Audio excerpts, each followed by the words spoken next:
Big 12 championship is a little more than 2 weeks away.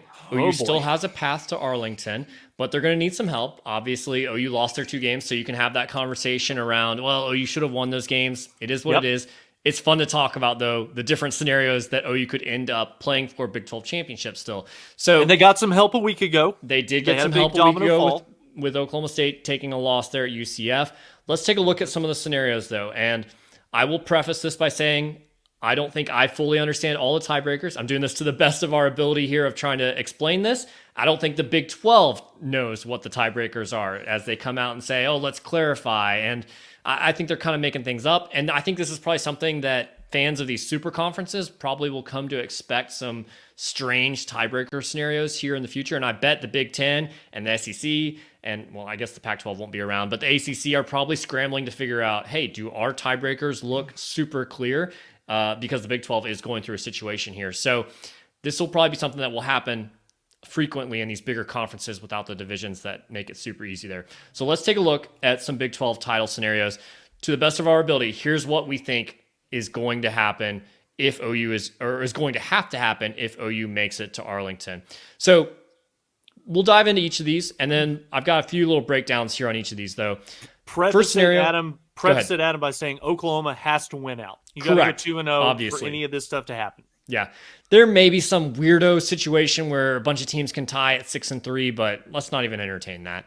So, scenario one: Iowa State beats Texas, chalk the rest of the way. Scenario, Oklahoma State wins out, so on and so forth. That, according to the tiebreakers, would give you Oklahoma versus Kansas State in the Big 12 title game. Now, in this scenario, there would be a four-way tie between Oklahoma, between Kansas State, between OSU, and Texas. Now, to my understanding of this, OU would win the tiebreaker and Kansas State would win the tiebreaker. Now, I know there are some... The clarification that came out today was, hey, if OU, Kansas State, and Oklahoma State are in a tiebreaker, Oklahoma State would be favored in that scenario. But in a four-way tie, that's totally different there. So, to my understanding, Oklahoma versus K-State would be the matchup here. I think that's kind of the one we all have our minds on, though, is that Iowa State could beat Texas. It's up in Ames. It's a night game. It feels like that's probably the best chance of something happening here. Yeah, and the fact that Texas has lost 3 of their last 4 trips up to Ames, Iowa. It's a night game, Jacquez Stadium. It's going to be rocking. Those people are going to be juiced up. You would think that the most simplistic path for Oklahoma to get back to Arlington, that's the domino that has to fall. Iowa State has got to beat Texas on Saturday night in Ames, because really after that, the only remaining game for the Longhorns is a Thanksgiving night game against Texas Tech that I really don't have too much confidence in the Red Raiders to be able to go in there and do that, unless Texas just pulls a Texas and just simply screws it up and chokes. But yeah, if Iowa State can do what they do and take care of business on Saturday night, that's the easiest path for Oklahoma to find their way back to Arlington. Another really easy path is scenario 2 here. Oklahoma State loses to either Houston or BYU. That would produce a Red River rivalry, a Red River shootout for the OGs rematch there in Arlington. Basically, that would create a tiebreaker scenario where OU would own the tiebreaker over Kansas State because they would have already beaten Texas. And then they would hold the tiebreaker as head-to-head matchup over Iowa State. So that could be also pretty easy there. I feel like Oklahoma State could lose to Houston. That game's on the road. I think Houston's good enough to play a one-possession game with Oklahoma State. BYU, we're going to talk about a little bit later on the podcast. I don't see them losing to BYU in Stillwater. So I think that's kind of our best-case scenario there if we're looking at this one as being the option. Yeah, 100%. I mean, we kind of got a gift, an early Christmas present thrown to us with Oklahoma State getting blown out in Orlando last weekend. That was a good domino for it to fall in Oklahoma's favor. But yeah, you look at the last 2 opponents that the Pokes have on their schedule. The trip to Houston, yes, that is going to be a little bit of a, I wouldn't say that that's going to be a heavy road, a tough road environment, but Houston does play much better at home. We all remember the Texas game went down to the final wire. It took just a brutal bad spot by the Big 12 officials to essentially give Texas that game, and they're able to escape out of H-Town with the win. But yeah, I think that's probably not too likely of a scenario, Adam. Third scenario here is that Iowa State wins out. They beat both Texas and Kansas State. That would create a four-way tie between Oklahoma State, between OU, Texas, and Iowa State. And the way it's written right now basically would be that OU would play a rematch in Bedlam in Arlington there. So I think that's probably the one that OU fans really want to happen. I think that would be very tough, though, for Iowa State to beat both of those teams. I could see them winning one of two, but going 2-0 there would be certainly a challenge for the Cyclones, despite them playing very good football right now. Yeah, if Iowa State can figure out a way to knock off Texas at home this weekend, you've got to follow that up with a trip up to Manhattan to take on a really, really good K-State team. Chris Kleiman doing another fantastic job time and time again. Feels like we're getting it just rolls off the tongue. That's just a habit of a phrase to use. But Adam, I do want to point out one last thing before you get to this final scenario here. Let's not forget, all of the focus for OU fans and a lot of the Big 12 media is talking about Texas going to Ames this upcoming weekend, but K-State's got a sneaky tough trip to Lawrence this weekend. I'm not saying that that's a sure thing whatsoever. You might feel a little bit differently looking at your betting card that we'll touch on here in a little bit, but yeah, K-State goes into Lawrence this weekend. Anything is possible. If Kansas can knock off K-State, then that's just a cherry on top, and that just kind of throws maybe not another wrench into things, but if Oklahoma is able to win out, that path does get a little bit easier because obviously K-State and Kansas would now have 3 conference losses together. Yeah.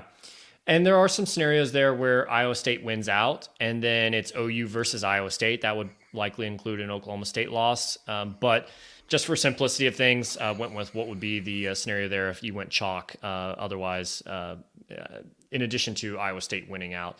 Yeah. Scenario number 4 here is Iowa State beats Kansas State but loses to Texas, and then Texas Tech beats Texas.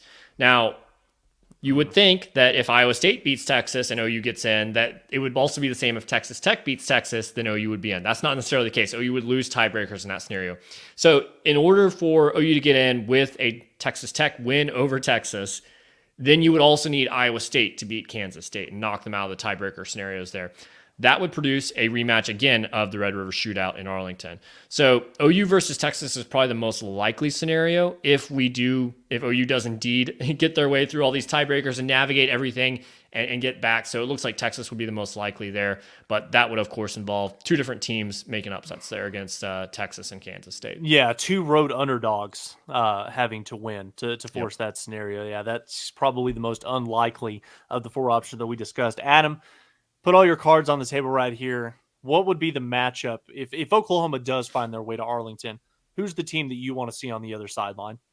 Oh, I think Bedlam. It's blatantly off. Bedlam, It's no 100% Bedlam. And I can promise you, I know that we've got some Oklahoma State fans listening to this. Oklahoma State would be thrilled to be in that game. But if you put some True Serum in their coffee or whatever the fuck they drink up there in Stillwater, they do not want to see OU in a rematch in Arlington with the game on the line. That would be must-see TV, and they just simply thought that they had the bragging rights going out the door. Now Oklahoma would have an opportunity to avenge that loss, win the Big 12 championship trophy, give the middle finger to Brett Yormark, over to Mike Gundy and the people up there in Stillwater. That would be the best case matchup for me, and I hope we see it happen. Yeah, and again, OU needs to win out, so that scenario needs to play out. I know not the best teams in BYU and TCU, but for those watching on YouTube, definitely comment. Let us know if you think how confident you are in OU winning out there. But yeah, I agree. I think Bedlam's the one that probably makes the most sense. I think Iowa State getting a matchup there would favor OU again. I just think they wouldn't be able to keep up with the Sooners. But those are kind of the scenarios there. And again, it's all subject to change. I put the asterisk on there for those watching on YouTube. It's at the whim and mercy of the Big 12 of however they interpret these tiebreaker scenarios and the verbiage in the rules there. It doesn't make any sense. And tiebreakers should not be up to interpretation. It should be incredibly clear. There should be only one way to interpret it. And grammar is important. Like, there's a grammar error on one of those tiebreakers. Commas are key, Adam. Yeah, commas are key. Well, let's go back to kindergarten and first grade here. One last thing to put a bow on this segment, Adam. This segment could be completely outdated in the next 16 to 18 hours because supposedly the Big 12 is going to be on a conference call tomorrow with the athletic directors of every program in this conference to go over the clarification of how the rules should be interpreted in terms of Big 12 championship scenarios. So we'll see if anything comes out of that tomorrow morning that can give us a little bit more clarity. But like we said after the West Virginia game on Saturday night, when there's 2 weeks left in the season, weekend, it's a lot of fun. Obviously, something like this happens, it's doing what it's exactly intended to do. We're talking about it on a Tuesday, but let's let all the games play out this upcoming weekend. Oklahoma takes care of business against BYU. Then after the dust settles, we'll have a much clearer picture of what has to happen the following Friday and Saturday, and even Thursday for the game down in Austin for Oklahoma to find their way back down to Arlington to compete for the Big 12 title.